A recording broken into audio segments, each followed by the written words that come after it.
252. Okay, for all the news and review and pop culture that's right to type, 252 top stories. All right, JB, what's our first story? Well, it's been days since the Walt Disney Company decided to fire the Guardians of the Galaxy Volume 3 director James Gunn, and the movement to have him reinstated continues to grow. Petitions for Disney to rehire the director reaches 250,000 signatures and counting. Yeah, I mean, it's unfortunate. I mean, the Guardians of the Galaxy franchise, the first two movies, very widely popular.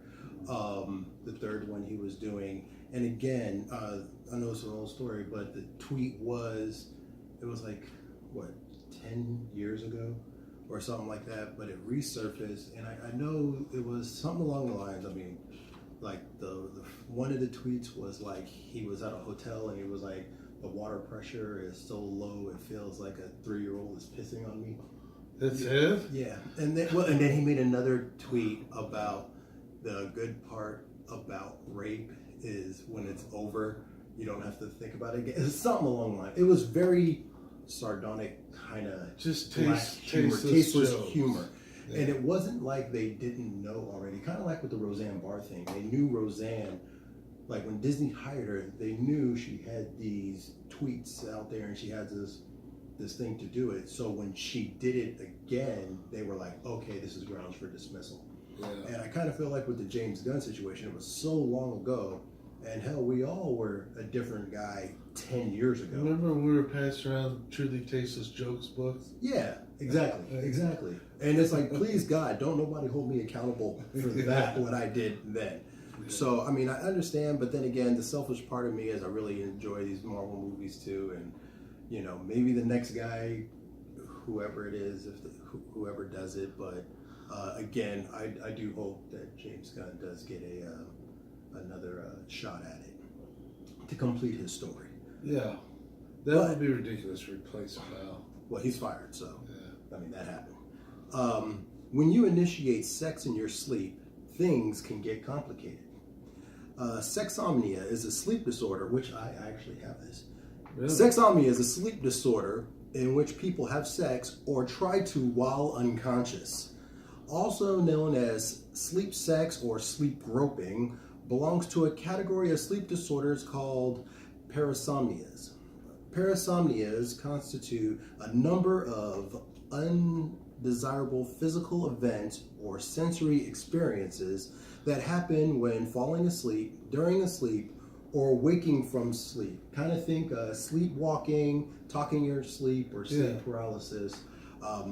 As a young man, when I was much younger, this happened to me a lot. And even when, you know, my wife, sometimes, like, you know, she thinks that I'm in the mood and, you know, trying to get her. And but after, I mean, she's learned that I do this. And that you're actually asleep. But I'm asleep. You know, wow. Sometimes I've waken up sometimes in a full-on situation. But it is a disorder, and there were people for many years thinking that no, you're just nasty, but no, it's an actual disorder. I can't say I've ever experienced that, but my snoring can bring down the walls of Jericho. So I'm the guy who's sleeping on the couch after about an hour. Yeah, I can see what you're saying. It's almost the exact same thing. What we got next? All right. Get well soon. Original Chewbacca actor Peter Mayhew announced that he recently underwent a successful spine surgery to improve his mobility. Mayhew, now 74, originated the role of the towering Wookiee in the original Star Wars trilogy. Very nice. Oh, thank you. And he returned to the part in 2005's Revenge of the Sith and 2015's The Force Awakens. Well, I hope he feels better. Yeah, there's a new guy who's playing Chewbacca now. I think he's a Finnish actor. But I saw a clip when he took off the... Yeah, I wish I had the guy's name right now. He took off the mask. But yeah, I mean, Peter Mayhew, I think I was watching like Comic Book Man or something like that. And it's just him out of the suit talking about things. Actually, you know what I think it was? I think it was that documentary on the guy who played Darth Vader.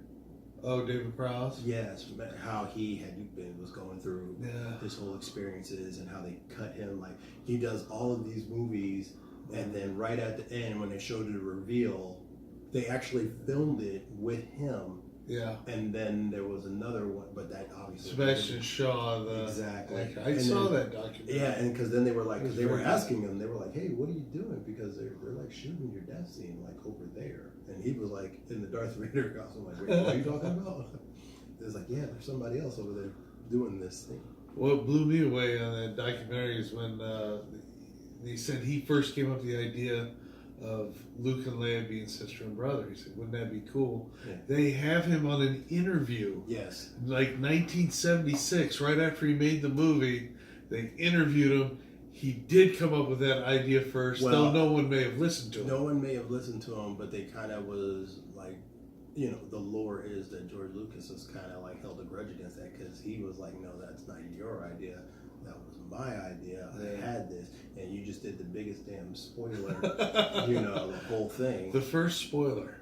Yeah, the first, you know, spoiler. Now Tom Holland, the kid who plays Spider-Man, is doing it literally at every interview. He's just talking and he's so excited, and everybody's like, "Hey, shut up," because you know, got these big movies coming out. And speaking of the MCU, this week's review: Luke Cage season 2.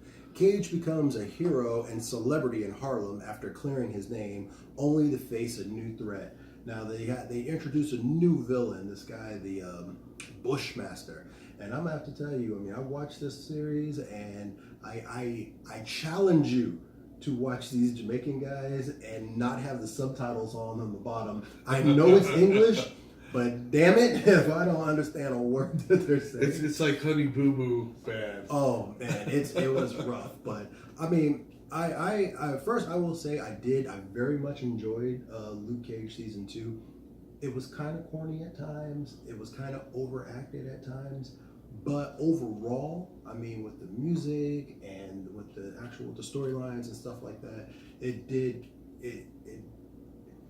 it wasn't as good as the first 6 episodes of season 1. Oh, season 1, yeah, I can't go in watching that compared to season 1 was too good. Yeah, season 1, those first 6 episodes of season 1 It was so good. It was so good.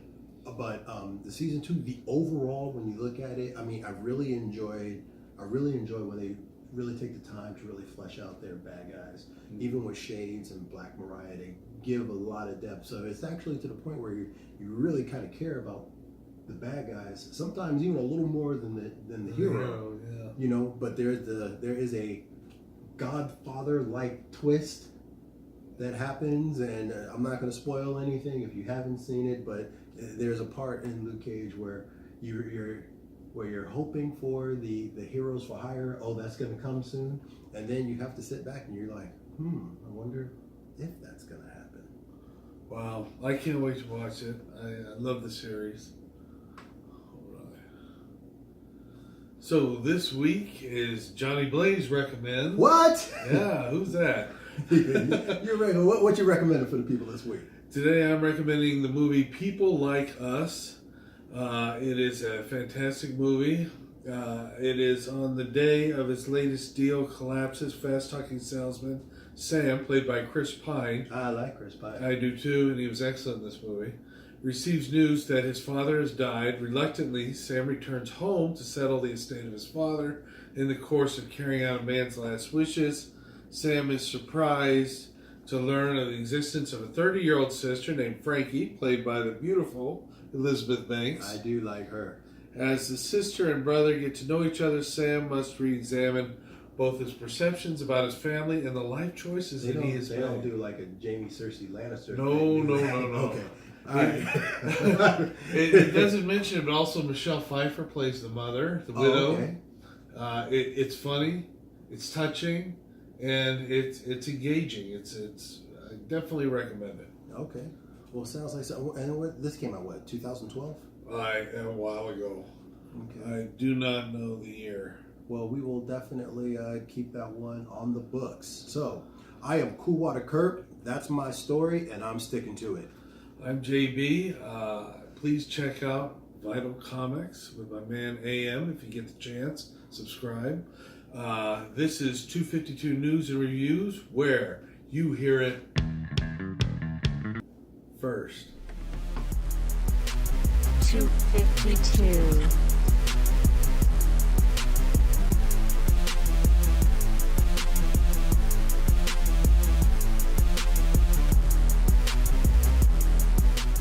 Adonis, pull yourself together.